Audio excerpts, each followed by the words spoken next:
What is going on, guys? It is Wrestlelamia here, back with another video. It's time for another Money in the Bank qualifier as Damian Priest takes on Matt Riddle, and that's just one of many bouts booked for last night's show.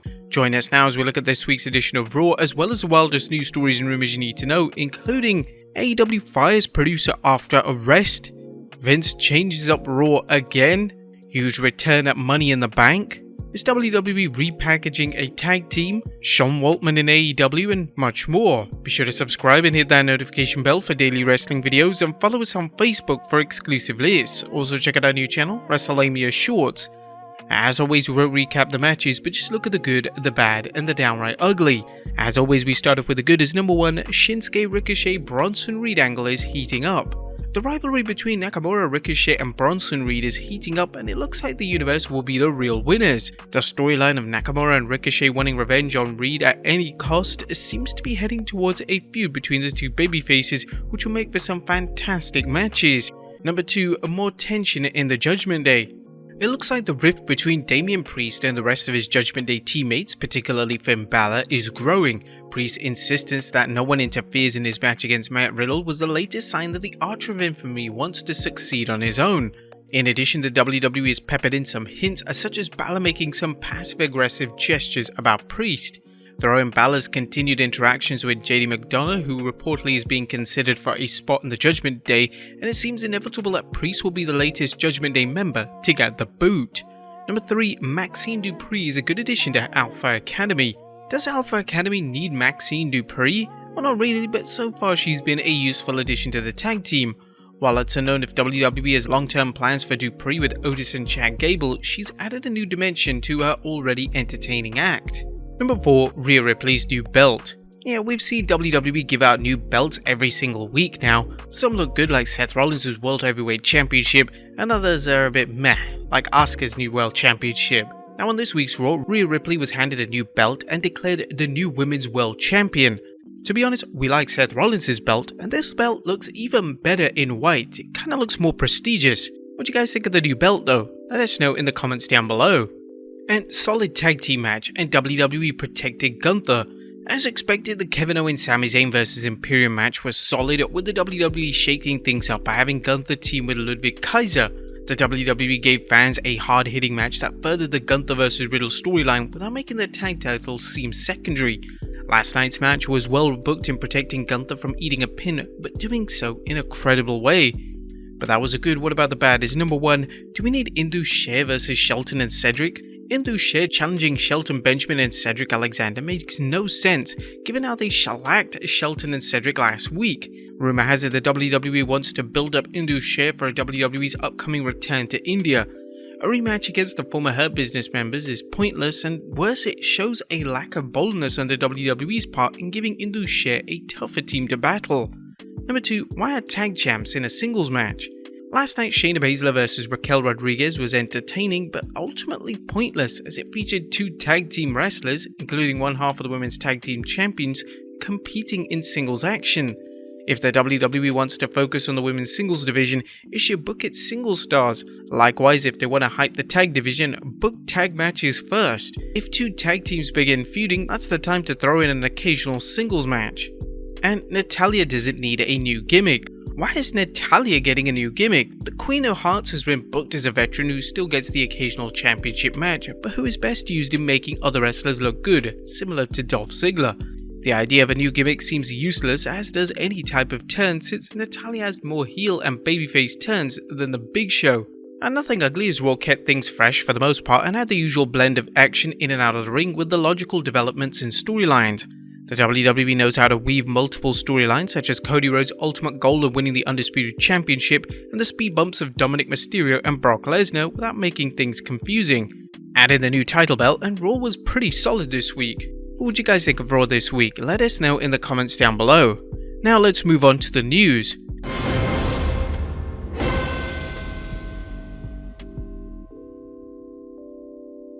Our first story looks at AEW fires a producer after arrest.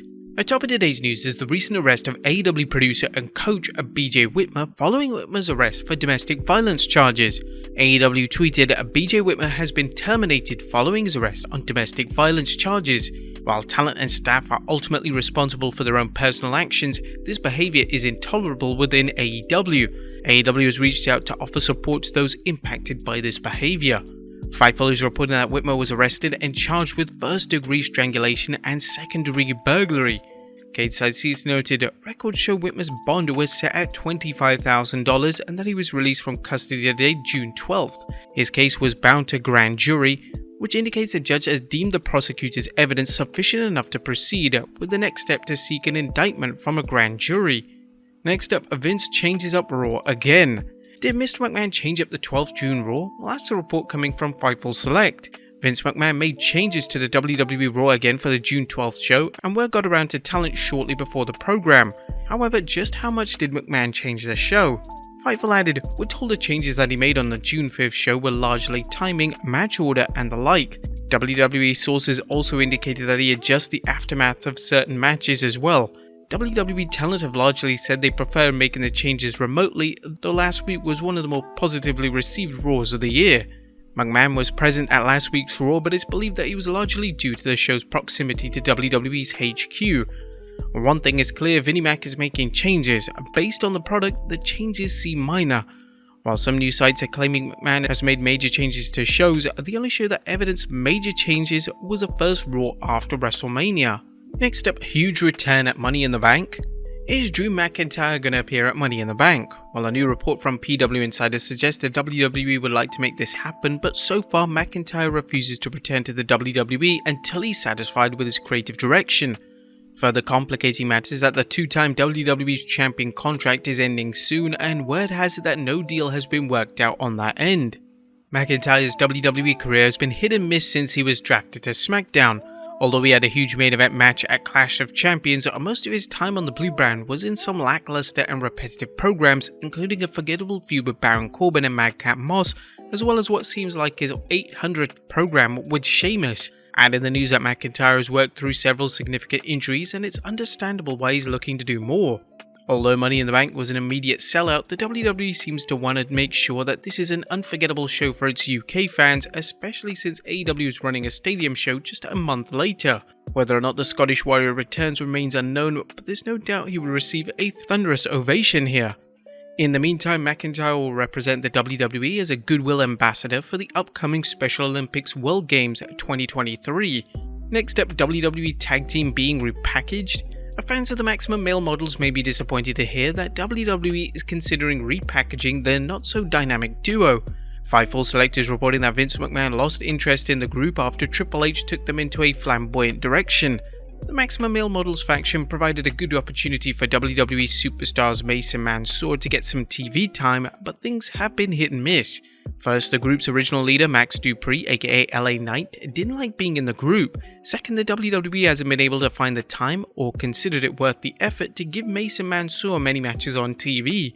While there are reports that Maximum Male Models have been well received at live events, it doesn't sound like the WWE is putting any stock in this. Next up, WWE adds 2 matches to Money in the Bank. Now, the rumors are true. The WWE's added Cody Rhodes vs Dominic Mysterio and a match with Finn Balor challenging Seth Rollins for the World Heavyweight Championship at Money in the Bank.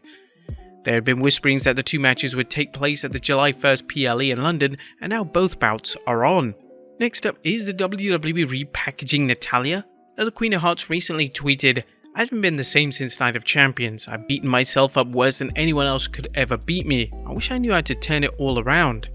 Fans are always talking about Natalya's exchange with Byron Saxton, where she said being herself has gotten her nowhere other than the Divas Championship, the SmackDown Women's Championship, and the Women's Tag Team Championship. We're unsure whether Natalya needs a makeover. Using her squash loss to Ripley to motivate her in a new direction makes storyline sense. And finally, Sean Waltman in AEW. Last but not least, did AEW want to bring Sean Waltman in?